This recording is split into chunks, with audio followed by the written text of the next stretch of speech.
नमस्कार। मैं विक्की कुमार अपने यूट्यूब चैनल विक्की IAS 2020 पर आप लोगों का स्वागत करता हूं।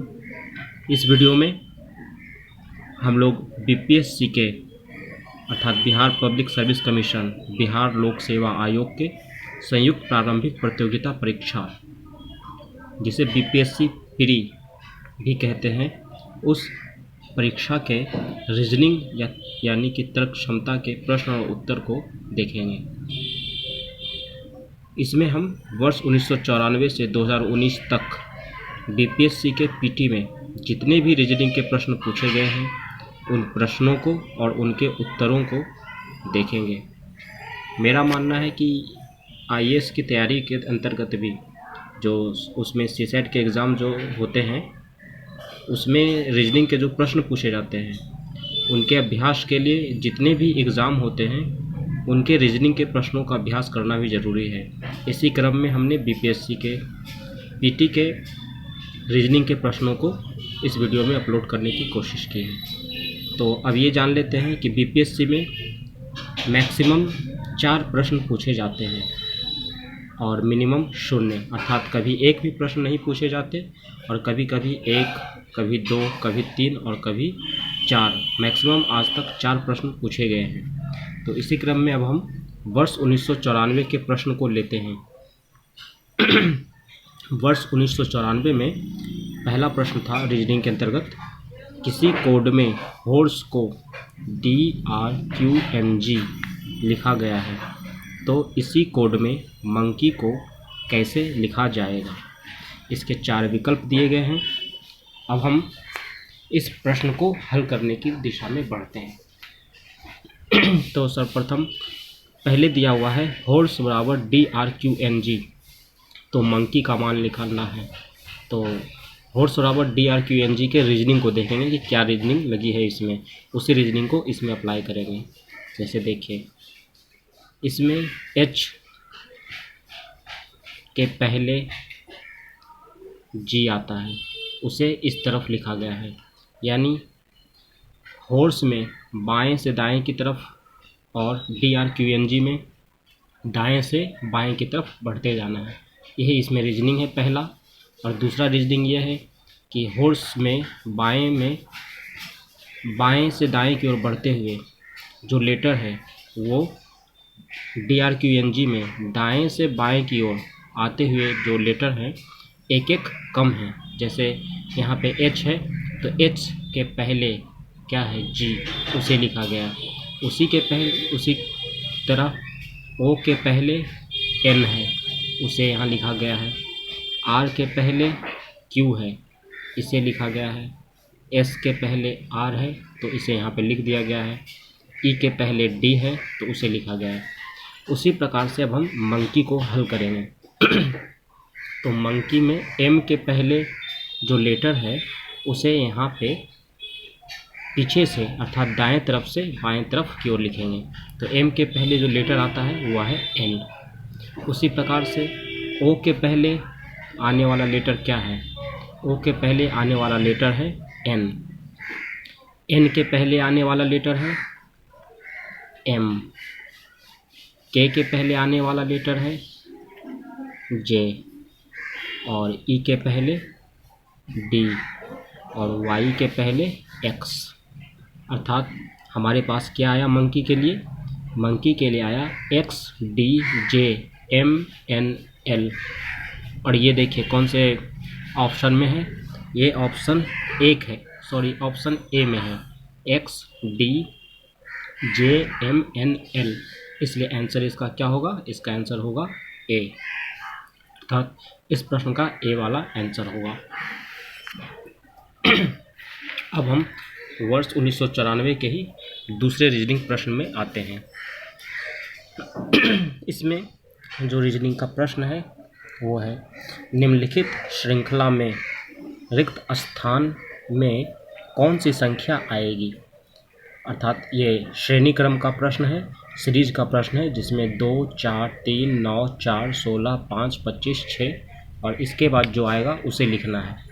तो देखिए इसमें क्या है, 2 का स्क्वायर इसमें लिख दिया गया है 4, 3 का स्क्वायर 9 लिखा गया है, 4 का स्क्वायर 16 है, 5 का स्क्वायर 25 है। तो चूँकि यहाँ पे पहले वाले का स्क्वायर यानी वर्ग लिखा गया है, 2 का वर्ग 4, 3 का 9, 4 का 16, 2 का वर्ग 4, 3 का 9, 4 का वर्ग 16, 5 का वर्ग 25, तो 6 का वर्ग कितना होगा? 36। इसलिए इसका आंसर क्या होगा? 36 होगा। और ये वाला इसका 36 होगा आंसर। इसका देखिए दूसरा मेथड है, सेकंड मेथड। इसके सेकंड मेथड की ओर हम देखते हैं। इसका सेकंड मेथड क्या होगा बनाने का? देखिए इसको हम ऐसे लिख सकते हैं। पहले दो जो प्रश्न है उसको लिखते हैं, 2, 4, 3, 9, 4, 16, 5, 25, 6 और इसके बाद जो आएगा वो लिखना है। तो देखिए इसमें क्या करना है। 2 के बाद 3, 3 के बाद 4, 4 के बाद 5, 5 के बाद 6, तो यहाँ पे क्या होगा? 7। लेकिन ये तो पूछा नहीं गया है, पूछा गया यहाँ पे क्या होगा। तो अब देखिए इसमें हम करेंगे, इसको हमने ले लिया, इसका 4, 5, 9, 9 और 7 16, 16, 9, 25, यानी इसमें 5 जोड़ा गया है। 4, 5, 9, 9, 7, 16, इसमें 7 जोड़ा गया है, प्लस हो रहा है, प्लस 5 प्लस 7, 16 प्लस 9, 25, यानी इसमें 2 2 के अंतर पे बढ़ता जा रहा है। 5 2 7, 2 9, तो 9 2 यहाँ पे क्या होगा? 11, यानी प्लस 11 होगा। यानी 25 में प्लस 11 करेंगे कितना आएगा? 36। इसलिए इस मेथड से भी आंसर क्या आ रहा है? 36। और 36 कौन से ऑप्शन में है? ए में, इसलिए इसका आंसर ए होगा, 36। अब आते हैं तीसरे प्रश्न में, जो वर्ष 1994 में पूछा गया है।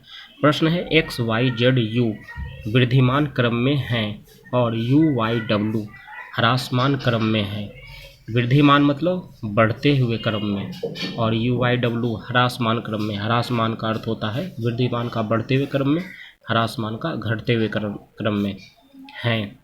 तो निम्नलिखित में किसका ना वृद्धिमान क्रम है और ना ही ह्रासमान क्रम है? ये वाला ज्ञात कर रहा है कि ना बढ़ते हुए क्रम में है और ना ही घटते हुए क्रम में है। तो देखिए x, y, z, ये ऐसे ही पता चल रहा है कि x के बाद y, y के बाद z, अर्थात ये बढ़ता जा रहा है, इसलिए ये वाला नहीं होगा। क्योंकि हमें लेना क्या है? ना बढ़ता हुआ ना घटता हुआ, ना वृद्धिमान क्रम में और ना ही ह्रासमान क्रम में। तो ये बढ़ता हुआ क्रम है, इसलिए ये ऑप्शन, ये आंसर नहीं होगा। अब आते हैं w, y, z। तो w, y, z भी बढ़ते हुए क्रम में है। कैसे? w के बाद x, x के बाद y, y के बाद z, अर्थात ये बढ़ रहा है, तो ये वाला भी आंसर नहीं होगा। अब देखिए डी वाला आंसर u, y, w। तो यहाँ प्रश्न में लिखा हुआ है प्रश्न में यहाँ लिखा हुआ है u, y, w ह्रासमान क्रम में है, तो ये भी ह्रासमान क्रम में है, इसलिए ये भी नहीं होगा। और बच गया कौन? x, u, w, इसलिए ये वाला आंसर होगा। तो इसका आंसर क्या होगा? इसका आंसर होगा सी, x, u, w, यही इसका आंसर होगा। अब हम वर्ष 1995 के प्रश्न की ओर बढ़ते हैं। तो वर्ष 1995 का पहला प्रश्न है, यदि किसी कोड में डिसाइड के स्थान पर 4 5 3 9 4 5 लिखा गया है तो उसी कोड में अवॉइड के स्थान पर लिखा जाएगा, मतलब क्या होगा? इसके विकल्प 4 विकल्प दिए हुए हैं ABCD करके। अब देखिए डिसाइड के लिए क्या लिखा हुआ है? 4 5 3 9 4 5, यानी डी के लिए 4, ई के लिए 5, सी के लिए 3, आई के लिए 9, डी के लिए 4, ई के लिए 5। यहाँ स्पष्ट है कि अल्फ़ाबेटिकल वैल्यू को लिखा गया है, मतलब लेटर के वैल्यू को लिखा गया है। जैसे ए से जेड की ओर जब हम बढ़ते जाते हैं तो जैसे ए पहले स्थान पे, बी दूसरे स्थान पे, उसी प्रकार से जेड 26वें स्थान पे है। तो उसी तरह से डी का स्थान कौन सा है? 4, ई का स्थान 5, 3 का, सी का 3, आई का 9, डी का 4, ई का 5। तो अवॉइड का भी स्थान में इसमें भी लेटर के स्थान को लिख देना है। जैसे ए के लिए कौन सा स्थान है? 1, बी के लिए 2, आई के लिए 9, डी के लिए 4, ई के लिए 5, यानी ये वाला क्या होगा? आंसर होगा। तो इसका कौन सा ऑप्शन है? इसका ऑप्शन है 1 2 9 4 5 वाला सी, इसलिए इसका आंसर क्या होगा सी। ये पहला मेथड है। मेथड क्या मतलब ये इसके हिसाब से, लेकिन इसका एक ट्रिक भी है, वो ट्रिक है सफ़ी लोरुक्स, जो मैंने अपनी पिछली वीडियो एक पहले वाली वीडियो में भी बताया है, मतलब इससे पहले कुछ पहले वीडियो में बताया है। उस वीडियो का लिंक हो सके तो मैं इसमें डाल दूंगा, नहीं तो यहाँ पर फिर भी मैं बता देता हूँ। वो ट्रिक है सफ़ी लोरुक्स, जिसमें सी का मान 3, एफ का मान 6, यानी सबके मान को लिखा गया है। सफ़ी लोरुक्स 3 6 9 12 15 18 21 24, इसे रट जाइए और ए से जेड की ओर बढ़ते हुए क्रम में और जेड से ए की ओर घटते हुए क्रम में याद रख लेना है बस। अब जैसे आपसे पूछा जाएगा कि बताइए आई का मान क्या है, तो यहाँ स्पष्ट हो जाएगा आई का मान 9। यदि पूछा जाएगा बताइए आर का मान, तो आर का मान क्या है 18, यानी आर 18वें स्थान पे आता है। उसी प्रकार से जैसे हम इस प्रश्न को बना रहे थे, पूछा जा रहा था कि बताइए डी का मान क्या है, तो डी का मान क्या है, यहाँ पे हमें जब पता होगा सफ़ी लोरुक्स में सी के लिए 3 है, तो सी के बाद कौन आता है डी, यानी 3 के बाद 4, इसलिए डी का मान 4 होगा। इस प्रकार से हम इस ट्रिक को, सफ़ी लोरुक्स ट्रिक को यूज करते हैं। इसे आप हमारी पहले वाले वीडियो में देख सकते हैं। अब हम आते हैं अगले प्रश्न की ओर। अगला प्रश्न है 180 सीढ़ियों वाली एक मीनार पर, एक मीनार है, ठीक है। इसमें 1 से लेके 180 सीढ़ियाँ हैं, मतलब 180 सीढ़ियाँ हैं नीचे से लेके ऊपर तक। 180 सीढ़ियों वाली एक मीनार पर चढ़ते समय एक पुरुष हर 30 सीढ़ियों को चढ़ने के पश्चात, जैसे यहाँ पहली सीढ़ी है, मान ली जाए यहाँ पे आती है 30, यहाँ मान ली जाए यहाँ पे पहली सीढ़ी है तो यहाँ पे आती है मान ली 30वीं सीढ़ी, यहाँ पे 60 30 के अंतराल पे 30 60 30 90 30 120 और 30 150, और ये वाला क्या है 180। तो अब देखिए प्रश्न में कहा जा रहा है कि 180 सीढ़ियों वाला एक मीनार है, जिसमें एक पुरुष नीचे से ऊपर की ओर चढ़ता जाता है और प्रत्येक 30 सीढ़ी पर, मतलब यहाँ पे जब आता है तो 2 मिनट विश्राम करता है, 2 मिनट रुक जाता है। जब इस सीढ़ी को 30 सीढ़ी को पार कर जाता है, यानी 30 सीढ़ी तक आ जाता है, तो 30 सीढ़ी चढ़ने के बाद 2 मिनट आराम करता है। उसी प्रकार यहाँ भी 2 मिनट, यहाँ भी 2 मिनट, यहाँ भी 2 मिनट, यहाँ भी 2 मिनट और यहाँ भी 2 मिनट आराम करता है। तो प्रश्न में है कि 30 सीढ़ियों को चढ़ने के पश्चात 2 मिनट विश्राम करता है। मीनार के ऊपर पहुंचने तक, यहाँ ध्यान दें पूछा जा रहा है मीनार के ऊपर पहुंचने तक, यानी मीनार का ऊपरी हिस्सा 180 है, तो यहाँ पर पहुंचने तक मतलब 180 पर आने तक, इसके ऊपर नहीं बल्कि यहीं तक। और प्रश्न में ये भी कहा जा रहा है कि इसके पश्चात 2 मिनट, यानी 30 सीढ़ियों को चढ़ने के पश्चात यानी बाद, जैसे यहाँ 30 सीढ़ियाँ आ गई, यहाँ पे नहीं इसके ऊपर, यानी 31वें सीढ़ी पे जाके वो 30 पे नहीं 31वें सीढ़ी पे जाके विश्राम करता है। तो यहाँ ध्यान देना है, प्रश्न की भाषा को, शब्द को समझना है। एक है पश्चात, एक है पहुँचने तक। तो 30 के पश्चात यानी 31वें पे जाकर आराम करता है। उसी प्रकार से यहाँ 61वें पे, 91 पे, 121 पे, 151 पर आराम करता है। और ये पहुँचने तक यानी 180 पे आराम नहीं करता, बल्कि 180 जब पार कर जाता है, जब वो फिनिश कर देता है वर्क, तब आराम करता है। इसलिए इसे काउंट नहीं करेंगे। पूछा जा रहा है कि उसने कुल कितनी देर विश्राम किया, तो चूँकि पहुँचने तक बात की जा रही है, तो 180 तक पहुँच जाने के बाद आराम करता है, 180 पर आराम नहीं करता है, इसलिए इसे काउंट नहीं करेंगे। अब ये कितने टोटल आराम करने का समय हो गया, 1 2 3 4 5, यानी 2 5 10, यानी 10 मिनट, यानी कुल कितना आराम करता है 10 मिनट। इसलिए इसका आंसर क्या होगा सी, 10 मिनट आराम करता है। ठीक है, अब हम आते हैं वर्ष 1996 के प्रश्न पर। वर्ष 1996 का प्रश्न क्या है? पहला प्रश्न है अनुक्रम 1 2 5 और इसी प्रकार से बढ़ते हुए 677 677 में लुप्त संख्या है। यानी ये जो प्रश्न है सीरीज का प्रश्न है, श्रेणी का। एक श्रेणी दी गई है जिसमें से 1 2 3 4 संख्याएं दी गई, इसके बीच की संख्या जो है यहाँ पे निकालना है। कि क्या होगा। तो देखिए ये श्रेणी दी हुई 1 2 5 खाली स्थान 677। तो यहाँ पे क्या आएगा इस चीज़ को लिखना है। तो इसमें क्या किया गया है, इसमें देखिए क्या हुआ है, 1 2 5 खाली स्थान 677, यानी इसमें किया गया है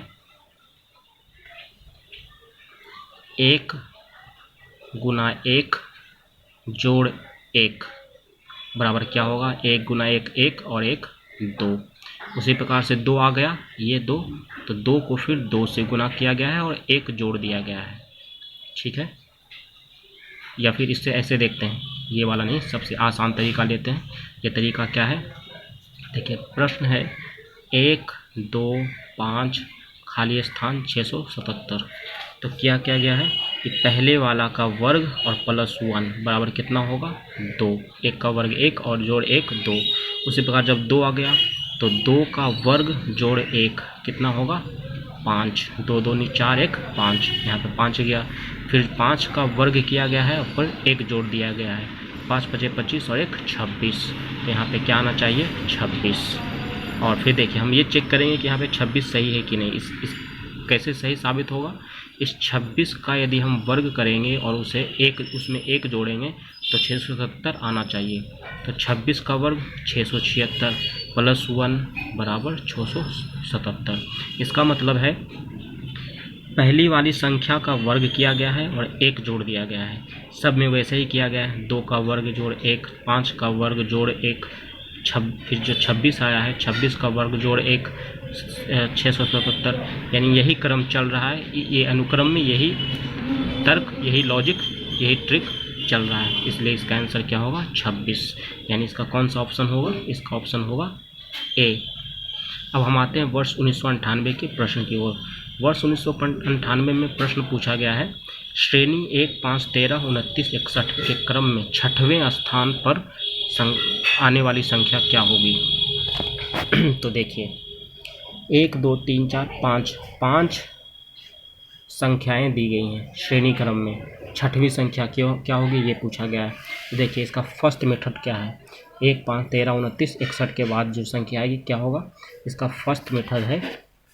पहले क्या किया गया, 1 में 4 जोड़ दिया गया है, 5 आ गया, 5 में 8 जोड़ दिया गया है, 13 आ गया, 13 में इसका दुगना 4 का दुगना 8, 8 का दुगना 16 जोड़ दिया गया है, 29 आ गया है, 29 में 16 का दुगना 32 जोड़ दिया गया है, 61 आ गया है। तो 61 में 32 का दुगना जोड़ा जाएगा यानी 64 जोड़ा जाएगा, तो कितना आएगा 125। यानी 61 और 64 को जोड़ देंगे 125। लॉजिक क्या लगा है, मतलब पहले में 4, फिर दूसरे में इसका दुगना यानी 8 को जोड़ दिया गया है, 1 4 5 5 8 13 8 16 1 4 5 5 और जैसे इसमें 4 जोड़ा गया, इसमें 8 जोड़ दिया गया, इसमें 16, इसमें 32, इसमें 64। यानी दोगुना दोगुना जोड़ते जा रहे हैं। यानी पहले में यदि 4 जोड़े हैं तो उसका दुगना 8 जोड़ेंगे, दूसरे में, तीसरे में उसका दुगना 16, इसका दुगना 32, इसका दुगना 64 जोड़ दिया गया। ये फर्स्ट मेथड हो गया, इसलिए आंसर क्या हो जाएगा 125। अब सेकंड मेथड से देखते हैं, सेकंड मेथड में क्या किया गया है। सेकंड मेथड में है, जैसे देखिए 1 दूना 2 और 3 5, उसी प्रकार से 5 दूना 10 जोड़ 3 13, उसी प्रकार से 13 दूनी 26 जोड़ 3 29 और 29 दूनी 58 जोड़ 3 61। देखिए यही सीरीज है। मतलब क्या किया गया है, मतलब पहली दी गई संख्या में 2 से गुना किया गया है, दी गई संख्या में 2 से गुना करेंगे और प्लस 3 करेंगे। सब में वही किया गया है, गुने 2 प्लस 3 गुने 2 प्लस 3 गुने 2 प्लस 3। तो बाद वाली संख्या आ रही है, तो यहाँ पर भी क्या होगा, इसका गुना 2 करेंगे यानी 61 गुना 2 प्लस 3 क्या हो जाएगा 61 दूना 122 और जोड़ 3 125। यानी संख्या क्या आएगी यहाँ पे 125। इस मेथड से भी 125, इस मेथड से भी 125। यानी आंसर कौन सा होगा, डी वाला 125। छठवां स्थान पे कौन सा होगा संख्या 125। अब हम आते हैं वर्ष 2017 में पूछे गए प्रश्न पर। प्रश्न है, यदि सर्जिकल स्ट्राइक का कूट 13979313 मतलब ये सब है। तो मेट्रो ट्रेन का कूट क्या होगा? 4 विकल्प 5 विकल्प दिए गए हैं। अब देखिए आते हैं, हमने पीछे भी इस ट्रिक की चर्चा की, सफिलोरुक्स 3 6 9 12 15 18 21 24। इस ट्रिक के इस्तेमाल से भी हम बना सकते हैं। देखिए प्रश्न क्या है, प्रश्न यही है, सर्जिकल का मान ऐसे दिया हुआ है, स्ट्राइक का मान ऐसे दिया हुआ है, तो मेट्रो और ट्रेन इन दोनों का मान निकालना है। तो पहले हम इसे समझते हैं कि इसमें कौन सा ट्रिक लगा है। तो देखिए सर्जिकल में एक कैसे आया इसे समझेंगे। एस के लिए एक कैसे आया, तो देखिए एस की स्थानीय मान क्या है, तो इसमें हम ढूंढेंगे। आर का 18 है, तो आर के बाद एस है यानी 18 के बाद 19, यानी इसका स्थानीय मान क्या है 19। अब इसमें क्या किया गया है, 1 और 9 को जोड़ दिया गया है। 19 के 1 और 9 को जोड़ने पे किया गया है 10, ठीक है।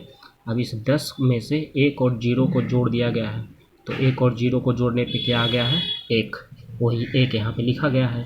उसी प्रकार से u का मान जो होगा देखिए क्या है 21, u का मान यहाँ से क्या है 21, तो इसे में 21 लिख दिया गया है। 2 1 3, इसी 3 को यहाँ लिखा गया है। r का मान क्या होता है 18। आप लोग क्या करें, सफिलोरुक्स के माध्यम से अल्फ़ाबेटिकल क्रम को यानी अल्फ़ाबेटिकल लेटर को याद कर लें कि ए का मान कौन सा है, जेड का मान कौन सा है, आर का मान कौन सा है, मतलब लेटर का स्थानीय मान कितना है, ये चीज़ याद कर ले तो फटाफट बनेगा। जैसे आर का मान 18, तो 1 और 8 को जोड़ने पे क्या होगा, 1 और 8 को जोड़ने पे 9 आएगा, यही 9 यहाँ पे लिखा गया। उसी प्रकार से जी का मान 7 है तो 7 लिख दिया गया है। आई का मान 9 है, 9 लिख दिया गया है, मतलब जो एक एकल संख्या है, एकल अंक है, उसे यूँ ही लिख दिया गया है। सी 3, ए 1, एल का क्या है 12, तो 1 12 को क्या करेंगे, 1 और 2 जब जोड़ेंगे, 1 और 2 को जोड़ेंगे तो क्या आएगा 3, यानी यहाँ पे यही 3 लिखा गया है। उसी प्रकार से इसमें अपनाया गया है 19, एस का मान 19, 9 1 10, और 10 में से 1 और 0 को जोड़ने पे क्या आ गया है, जोड़ने पे 1। उसी प्रकार से टी का मान क्या है 20, तो 20 में 2 और 0, इसमें क्या है 1 और 9, 10 और 10 को जब जोड़ेंगे तो 1।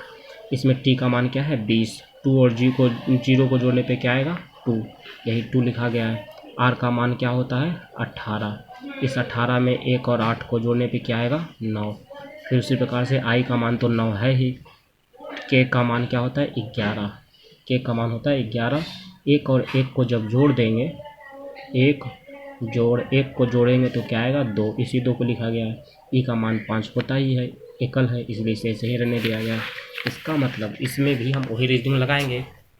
तो देखिए एम का मान क्या होता है 13, 13 में 1 और जोड़ 3 करेंगे कितना आएगा 4, यानी इसका मान क्या होगा 4। ई का मान 5 होता ही है, इसे रहने देंगे। टी का मान 20 है, तो 20 में 2 और 0 यानी 2। आर का मान 18 यानी 1 और 8 यानी 9, और ओ का मान कितना है 15, यानी 1 और 5 6, 1 और 5 6। उसी प्रकार से टी का मान 20, टी का मान 20 है, 2 और 0 को जोड़ेंगे कितना होगा 2। आर का मान 18, 1 और 8 क्या हो गया 9, ए का मान 1, आई का मान 9, एन का मान 14, 14 में क्या कर दिए 1 जोड़ 4 बराबर 5। ये सारी चीज़ें की गई हैं। अब हमारे पास क्या मान है ये देखना है। देखिए मेट्रो ट्रेन, इसी का मान निकालना था। क्या निकाला हमने, यहाँ से देखिए 4 5 2 9 6 हो गया, और इधर देखिए 2 9 1 9 5, यानी मेट्रो ट्रेन का मान हमने कितना निकाला 4 5 2 9 6 2 9 1 9 5, यही आपका आंसर होगा। अब देखिए कौन से ऑप्शन में है, 45 29 6, कौन से ऑप्शन में है 45 29 6 यहाँ पे है, और क्या है 29 19 5, 29 19 5, 45 29 6, 29 19 5 इस ऑप्शन में, इसलिए ये बी वाला ऑप्शन सही आंसर होगा, यानी बी वाला आंसर होगा। अब हम आते हैं इस प्रश्न की ओर। ये प्रश्न जो है डायग्राम का प्रश्न है, रेखा चित्र डायग्राम का प्रश्न है, ठीक है, आकृति वाला प्रश्न है। तो इसमें देखिए क्या पूछा गया है। निम्न चित्र का अवलोकन कर ज्ञात कीजिए कि कौन सा क्षेत्र, मतलब इस चित्र को देखना है और बताना है कि कौन सा क्षेत्र स्वयं के घर में रहने वाले सरकारी कर्मचारी को निरूपित करता है जो स्नातक अवश्य है। मतलब प्रश्न में पूछा गया है कि वह क्षेत्र बताइए, इस आकृति को देखिए और वह क्षेत्र बताइए, वह एरिया बताइए जिससे यह स्पष्ट हो कि वह क्षेत्र ऐसा है जिसमें स्वयं के घर में रहने वाले सरकारी कर्मचारी को निरूपित करता हो जो स्नातक अवश्य है। तो ऐसे प्रश्नों में क्या करना होता है, जो कीवर्ड हैं, जो मेन वर्ड हैं, मेन शब्द हैं, उनको पहले अंडरलाइन कीजिए। जैसे इसमें है स्वयं के घर में रहने वाले, ये पहला हो गया। दूसरा है सरकारी कर्मचारी, इसे अंडरलाइन किया। तीसरा है स्नातक अवश्य, यानी स्नातक, ये 3 को हमने अंडरलाइन कर लिया। अब करना कुछ नहीं है, जैसे जैसे जो 3 वर्ड हैं उसको शुरू से लेकर अंत तक मतलब चिन्हित करते जाना। जैसे देखिए पहला है स्वयं के घर में रहने वाले, स्वयं के घर में रहने वाले। तो स्वयं के घर में रहने वाले का पहले सर्किल जो है, जो घेरा है, उस तरफ जाइए। तो स्वयं का घर यहाँ पे ये किसका है, ये है, यानी ये वाला जो सर्किल है स्वयं का घर वालों का है। इस सर्किल में जो लोग रहते हैं उनका स्वयं का घर है, यानी उनका अपना घर है। अब दूसरा वर्ड क्या है, दूसरा कीवर्ड है, देखिए यहाँ पे सरकारी कर्मचारी। तो ये तो हो गया, इसको अब ध्यान में रखें। दूसरा वर्ड है सरकारी कर्मचारी। सरकारी कर्मचारी का कौन सा है, ये वाला कौन, ये वाला घेरा क्या है, सरकारी कर्मचारी का। ये वाला है स्वयं का घर का, ये वाला है सरकारी कर्मचारी का।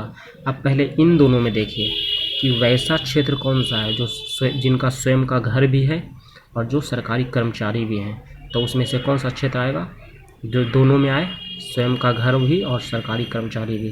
तो 1 और 1 2, इन दोनों का जो मिलन स्थान है कौन सा है, मतलब जो दोनों में आ रहे हैं कॉमन कौन सा है, ये वाला क्षेत्र। ये वाला क्षेत्र देख रहे हैं आप लोग, ये ऐसे जो घेरा हुआ है, मतलब इस गोले का और इस गोले का जो कॉमन क्षेत्र है, सामान्य क्षेत्र है, जो दोनों में आता है, वो ये वाला है। ये देखिए ध्यान से, ये वाला क्षेत्र है, ठीक है।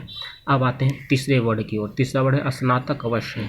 तो देखिए स्नातक वाला कौन सा है, स्नातक वाला ये पहला बड़ा वाला है, ये वाला है स्नातक वाला। तो अब ये दोनों में से मतलब इसको लेना है, और ये स्नातक वाला कौन सा है, ये। तो इसमें अब देखिए इसमें और इसमें जो कॉमन है उसको लेंगे। तो इसमें और इसमें कॉमन कौन सा है, जो स्नातक भी हो। तो देखिए स्नातक वाला ये वाला है, तो इसमें आने वाला कौन सा है, ये वाला। ये यहाँ तक केवल क्या है, स्नातक है। ये वाला जो क्षेत्र है ये स्नातक भी है और सरकारी कर्मचारी भी है और स्वयं का घर भी है। ये वाला क्षेत्र जो आ गया है ये किसके लिए, ये स्नातकोत्तर के लिए है, इसलिए इसको नहीं लेंगे, ठीक है, इसको नहीं लेंगे।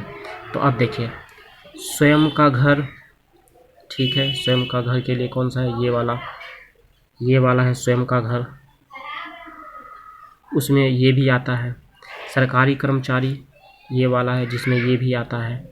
और स्नातक के लिए ये है, तो स्नातक इसमें ये भी स्नातक में आता है, यानी EGHD ये वाला क्षेत्र क्या है, इसको मैं रेखांकन कर देता हूँ, उसमें छाया मतलब इसको मैं भर देता हूँ ताकि स्पष्ट हो जाए कि कौन सा क्षेत्र है। तो देखिए ये वाला क्षेत्र जो है EGHD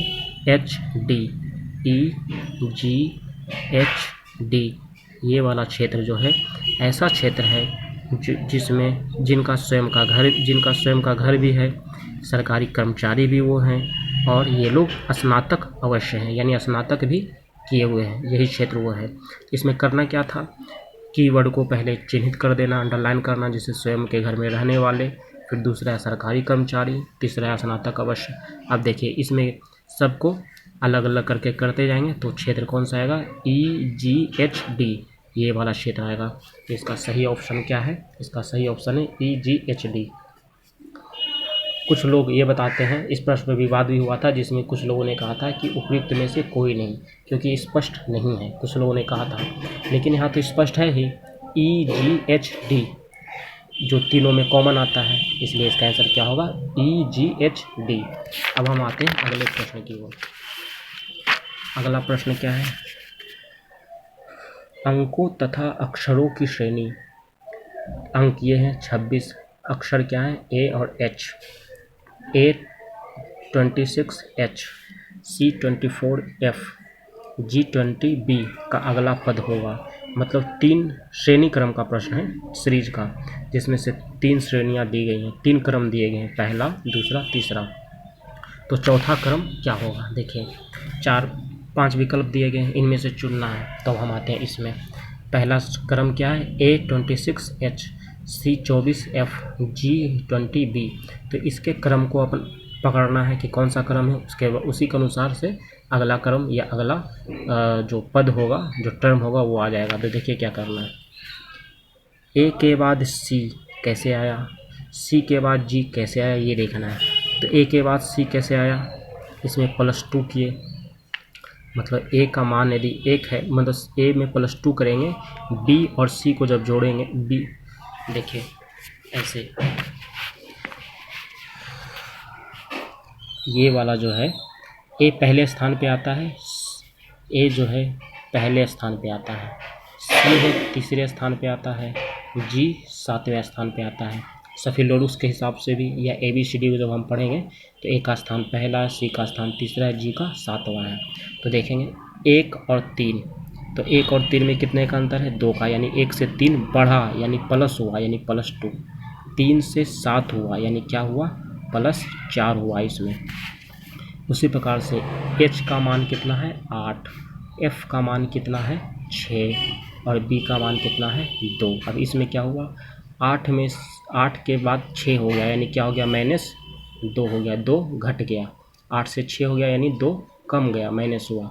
6 के बाद 2 हुआ यानी क्या हो गया, -4 हुआ।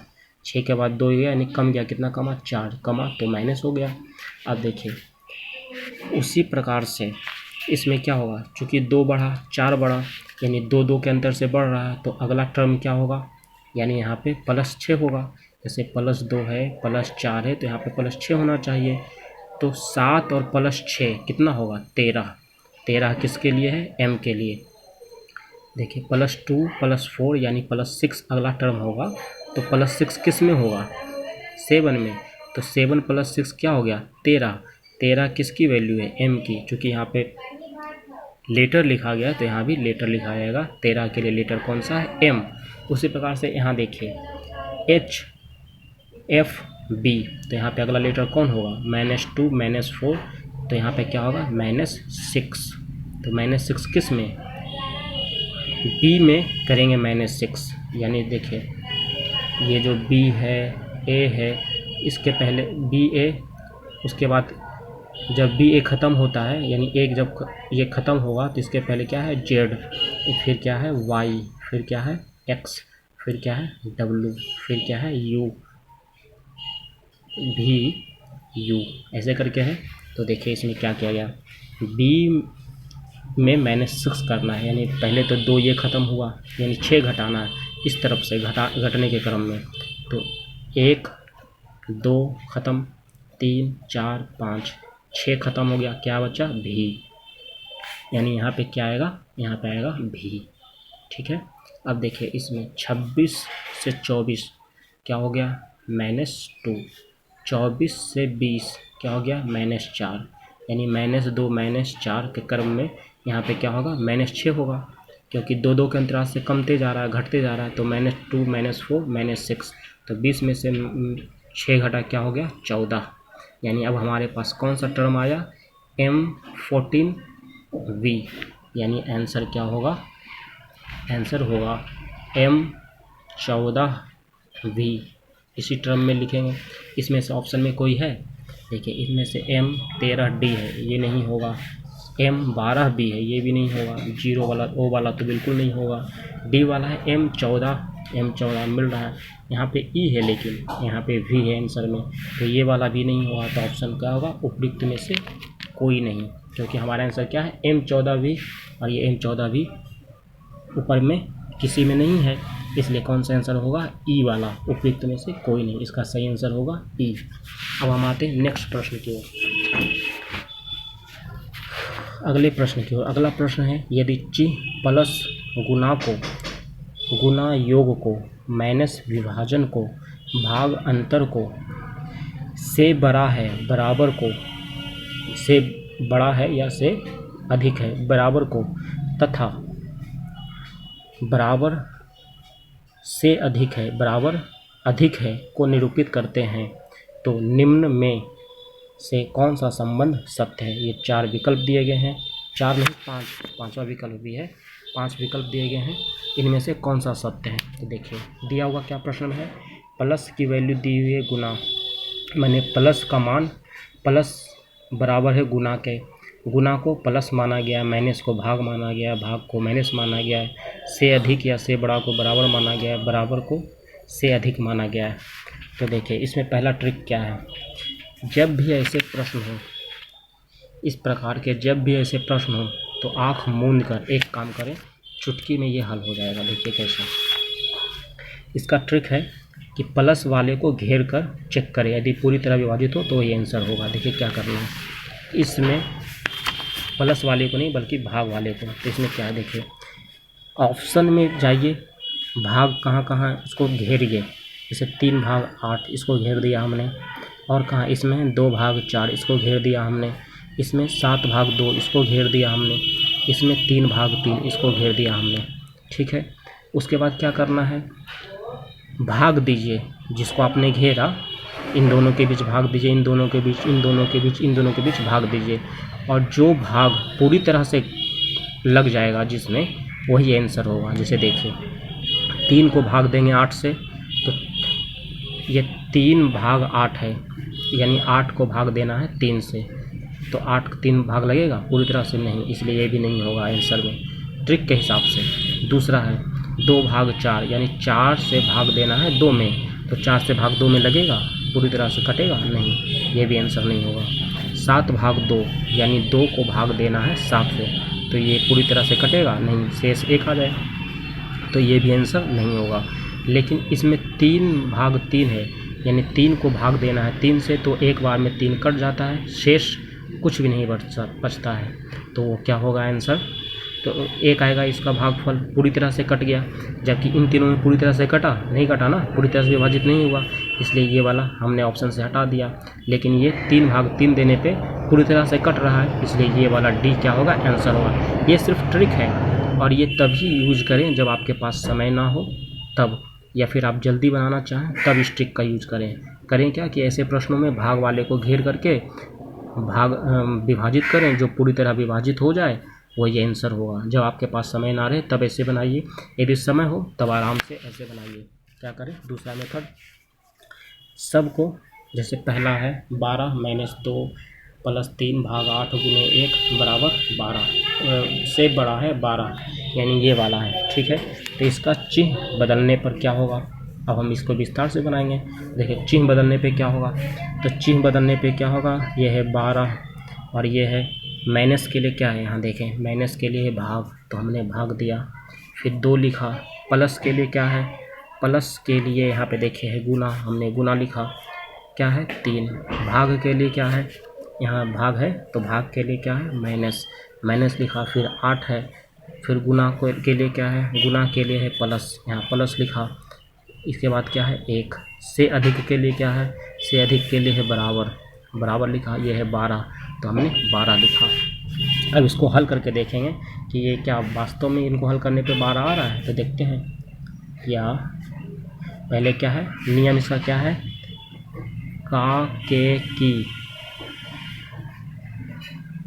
काके की पीछे भाग तब गुना तब जोड़ घटाओ, ये बोडमास का नियम है, इसके हिसाब से बनाना। इसमें काके की नहीं है, भाग है तो भाग को पहले सोल्व करेंगे, 12 भाग 2 क्या होगा 6, फिर क्या है गुने 3 - 8 + 1 बराबर 12, फिर देखिए क्या है इसको लेंगे, फिर गुना को करना, 6 × 18 - 8 + 1 बराबर 12। ठीक है, फिर या अब क्या करना है, प्लस को करना है। तो प्लस प्लस वाले को जोड़िए, 18 और 1 क्या हो गया 19, 19 में से 8 गया, क्या आएगा 19 में से 8 जाने पे आ रहा है 11। और यहाँ पे दिया हुआ है बराबर 12, तो क्या 11 बराबर 12 होगा, नहीं, यानी इतना का मान आ रहा है 11 और इसकी वैल्यू दी गई है 12। इसका मतलब ये वाला भी क्या है, गलत है, यानी ये वाला नहीं होगा, ये सही नहीं है। हम आते हैं बी पे। तो बी में क्या करेंगे, ये दिया हुआ है, इसका चिन्ह जब बदलेंगे तो लिखेंगे 11 गुना के लिए है +2, भाग के लिए है -4, माइनस के लिए क्या है, माइनस के लिए है भाग 2, प्लस के लिए क्या है, प्लस के लिए गुना 1। इसको करने पे 11 आना चाहिए, ठीक है, इसको करने पे बराबर 11 आना चाहिए। तो पहले इसको हल करते हैं, या 11 + 2 माइनस क्या 4 भाग 2 क्या होगा 2 गुना 1। अब देखिए बराबर, इसमें 11 + 2 - 2 गुना 1 2। अब प्लस वाले को जोड़ दीजिए, 11 2 13, 13 - 2, 13 - 2 क्या हो गया 11, ठीक है। अब बराबर 11 दिया हुआ है, 11 गुने 2 भाग 4 - 2 + 1 और 11, ये वाला है ना। तो इसको क्या करेंगे 11, और पहले हमने चिन्ह को चेक करेंगे, गुने के लिए क्या है, गुना के लिए है प्लस। हाँ, तो यहाँ पे देखिए, यहाँ पे हमने एक गलती की है, वो गलती ये है कि हमने बराबर का मान नहीं लिखा है। ये बराबर क्या लिखा हुआ है, बराबर के लिए लिखा हुआ है से अधिक, तो ये बराबर के लिए हम यहाँ पे क्या करेंगे से अधिक, ठीक है। पहले इसको रहने देते हैं, अब इसको देखते हैं। अब देखिए इसको छोड़िए, ये देखिए इसको हल करने पे 11 जोड़ 2 13 में से 2 गया, क्या हो गया 11। अब देखिए 11 हमारा मान आया, हल करने पे 11 मान आया, और यहाँ पे क्या है से अधिक 11, मतलब बायां पक्ष को हल करने पे आया 11, दायां पक्ष क्या है से अधिक 11। तो क्या 11 is greater than 11 is greater than 11 हो सकता है, यानी 11 से बड़ा हो सकता है, नहीं, अर्थात ये समीकरण क्या है गलत है, यानी ये वाला भी क्या है बी गलत है, क्योंकि 11 के बराबर होगा, 11 से अधिक नहीं होगा। अब हम आते हैं सी पे। सी में भी जब चिन्ह को बदलेंगे तो क्या होगा 7, भाग के लिए क्या है, यहाँ से देखेंगे भाग के लिए है -2, गुना के लिए क्या है प्लस 5, माइनस के लिए क्या है, देखिए माइनस के लिए भाग ये 5 है, 5 लिखे, प्लस के लिए क्या है, प्लस के लिए है गुना, तो हमने गुना लिखा 2, बराबर के लिए क्या है, बराबर के लिए है इज़ ग्रेटर देन क्या है 7, तो इसको 7 हमने लिखा। अब इसे हल कीजिए, या 7 - 2 + 5 भागा 5 1 गुना 2 इज़ ग्रेटर देन 7, या 7 - 2 + 1 गुना 2 2 इज़ ग्रेटर देन 7, या प्लस प्लस को जोड़िए पहले, 7 और 2 क्या हो गया 7 2 9 -2 इज़ ग्रेटर देन 7, या 9 में से 2 गया 7 इज़ ग्रेटर देन 7, यानी ये क्या होगा 7 से बड़ा होगा, नहीं, ये भी गलत है, यानी ये सी वाला भी आंसर, सी वाला भी ऑप्शन गलत है। आते हैं डी पे। यहाँ पे चिन्ह बदलने पे क्या होगा 5, गुना के लिए क्या है, गुना के लिए है प्लस, तो हमने प्लस किया, यहाँ पे है 6 लिखा, माइनस के लिए क्या है, माइनस के लिए है भाग, यहाँ पे 3 है, 3 लिखा, यहाँ भाग, यहाँ पे क्या है भाग है, तो भाग के लिए क्या है माइनस, हमने -3 प्लस के लिए क्या है, प्लस के लिए है गुना, 1 है 1 ग्रेटर देन मतलब से अधिक है, से अधिक के लिए क्या है बराबर, यहाँ पे बराबर, यहाँ क्या है 4, तो 4 लिखेंगे। अब इसको हल कीजिए, या 5 + 6 भागा 3 क्या होगा 2 -3 गुना 1 बराबर 4, या अब इसको हल कीजिए, 5 प्लस 2 माइनस 3 गुना 1 क्या होगा 3 बराबर 4, या प्लस प्लस को जोड़िए 5 प्लस 2 क्या होगा 7, 7 में से 3 गया तो 4 आएगा, और बड़ा देखिए 7 में से 3 गया क्या है 4, या 7 में से 3 गया 4 और बराबर क्या दिया हुआ है 4, यानी 4 बराबर 4 होता है, बिल्कुल सही होता है, यानी 4 का मान 4 ही होता है। इसका मतलब ये डी वाला आंसर क्या है सही है। और हमने बताया भी था ट्रिक से कि जो भाग देने पर पूरी तरह से विभाजित हो जाए, 3/3 1 आया, 3 को 3 से भाग देने पे कितना आ रहा है 3 को 3 से भाग देने पे 1, यानी शेष बिल्कुल भी नहीं बच रहा है, पूरी तरह से विभाजित हो रहा है, वही वाला ऑप्शन होगा। और देखिए हमने ऐसे भी बनाया तो ये भी 4 बराबर 4 प्रूफ हुआ, यानी ये भी सही हुआ, इसलिए इसका आंसर क्या होगा डी। अब हम इधर ऑप्शन में देखते हैं कौन सा ऑप्शन है, इसका ऑप्शन है डी। ट्रिक से भी डी, और ट्रिक में देखिए बिल्कुल 1 सेकंड लगा और हमने बना दिया, लेकिन बेसिक से जब हमने बनाया तो कम से कम 5 मिनट लगा कि नहीं।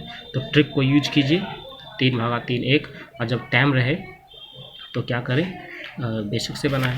अब हम आते हैं अगले प्रश्न की ओर। अगला प्रश्न है 2019 का। 2019 में 15 अक्टूबर 2019 को जो हाल में एग्ज़ाम हुआ था 2019 में, उसी प्रश्न को हम लेते हैं। प्रश्न है 2 विद्यार्थियों में 12 एक जैसी कलम बांटने के कितने तरीके होंगे यदि प्रत्येक को कम से कम 2 कलम मिलना आवश्यक हो। 4-5 विकल्प हैं।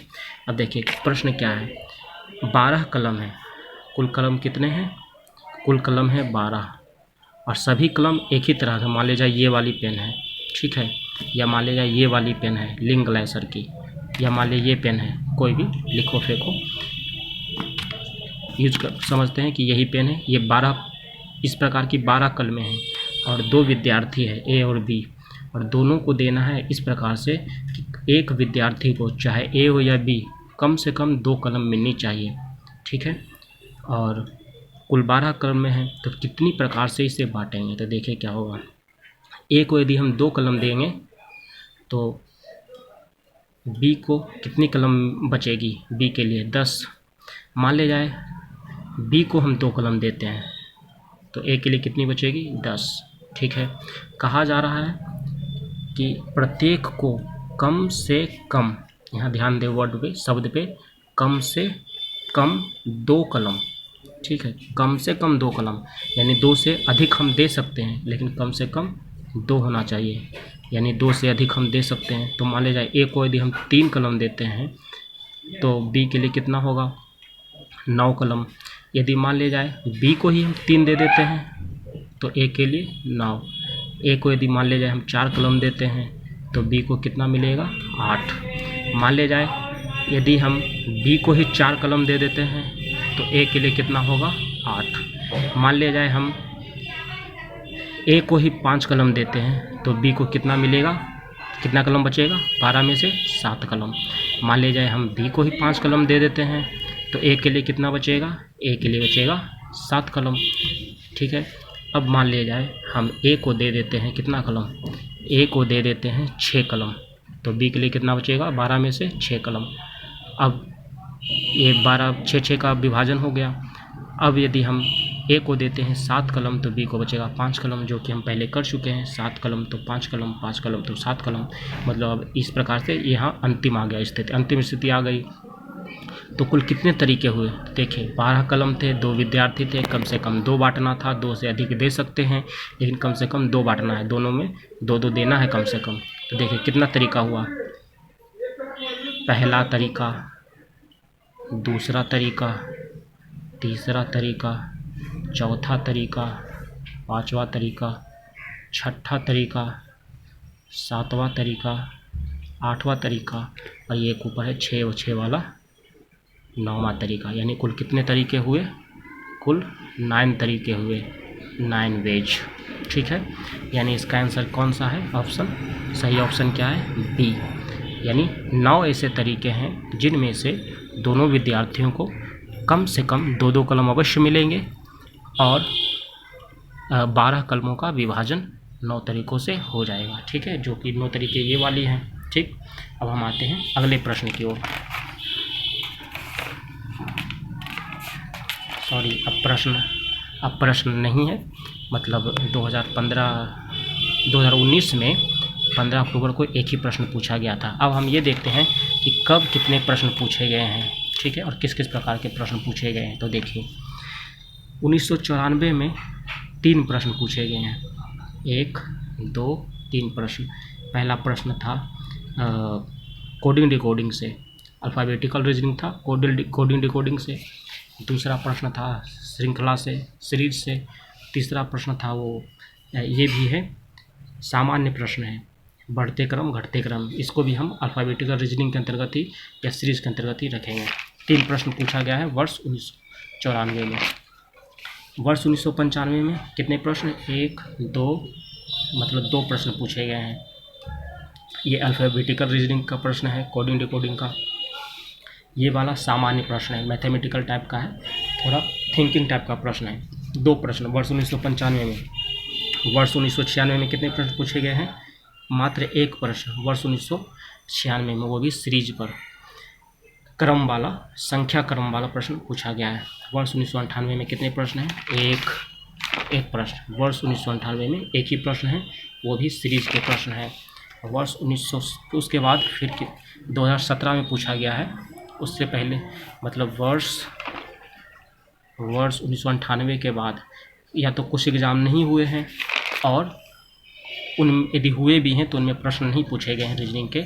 उसके बाद सीधे वर्ष 2017 में 1, 2, 3 और 4, मतलब मैक्सिमम 4 प्रश्न पूछे गए हैं, जिनमें से ये कोडिंग डिकोडिंग का प्रश्न, फिर ये वाला क्या है, सामान्य वेन डायग्राम वाला प्रश्न, फिर ये क्या है, लेटर और अल्फ़ाबेट का प्रश्न है, मतलब सीरीज वाला प्रश्न है, और ये मैथमेटिकल रीजनिंग का प्रश्न है। यानी मैक्सिमम 4 प्रश्न पूछे गए हैं। और वो मैक्सिमम प्रश्न कब पूछे गए हैं? 4। 2017 में ही रीजनिंग से सर्वाधिक प्रश्न 4 पूछे गए हैं वर्ष 2017 में। और उसके बाद 2017 के बाद सीधे 2019 में पूछा गया है। 2018 में नहीं पूछा गया है, 2019 में सिर्फ 1 प्रश्न। तो हम देख रहे हैं कि प्रश्नों की संख्या कभी 0 होती है, मतलब 1 भी नहीं, कभी 1, कभी 2, कभी 3, और मैक्सिमम 4 प्रश्न आज तक पूछे गए हैं। और इन सब में सर्वाधिक प्रश्न किससे पूछे गए हैं? सर्वाधिक प्रश्न पूछे गए हैं मैक्सिमम 4 और मिनिमम 0 प्रश्न। और सर्वाधिक प्रश्न किससे पूछे गए हैं? सर्वाधिक प्रश्न श्रृंखला से पूछे गए हैं, सीरीज वाले प्रश्न, श्रेणी वाले प्रश्न पूछे गए हैं, जिनमें अल्फ़ाबेट का यूज ज़्यादा होता है। और उसके बाद कौन सा प्रश्न पूछा गया है? अल्फ़ाबेटिकल रीजनिंग और सीरीज, ये 2 प्रश्न मैक्सिमम प्रकार के पूछे गए हैं। तो दोस्तों, हमने आपके समक्ष ये जितने भी प्रश्न थे आज तक रीजनिंग के बीपीएससी से संबंधित, बीपीएससी पीटी में जो रीजनिंग से संबंधित जितने भी प्रश्न पूछे जाते हैं, 150 प्रश्न होता है टोटल 150 क्वेश्चंस होते हैं बीपीएससी में, जिनमें से रीजनिंग के कभी 1, कभी 4 प्रश्न, कभी 3 प्रश्न, कभी 2 प्रश्न और कभी 1 भी नहीं, यानी मैक्सिमम 4 प्रश्न पूछे जाते हैं। तो हमने सारे प्रश्नों को आपके सामने रखा, उनका समाधान रखा तार्किक रूप से। और इस प्रकार से दोस्तों, आपको यदि वीडियो पसंद आया हो तो लाइक करें और चैनल को सब्सक्राइब करें, ताकि हम इस पर आईएएस और पीसीएस से संबंधित अध्ययन को आगे बढ़ा सकें। और पसंद आया तो लाइक करें, शेयर करें, चैनल को सब्सक्राइब कर लें, ताकि आपको न्यू अपडेट्स मिलते रहें। और कोई भी सुधार करवानी हो, कुछ आपको अच्छा लगा या कुछ गलत लगा, तो उसके लिए आप कमेंट कर सकते हैं। तो दोस्तों, इस प्रकार से अब हम अगली वीडियो में मिलते हैं। आप लोग सुरक्षित रहें, सेफ रहें और कोरोना से खासकर बचकर रहें। धन्यवाद दोस्तों। आप हमारे यूट्यूब चैनल विक्की IAS 2020 को सब्सक्राइब कर लें और ज़्यादा से ज़्यादा शेयर करें, लाइक करें। धन्यवाद।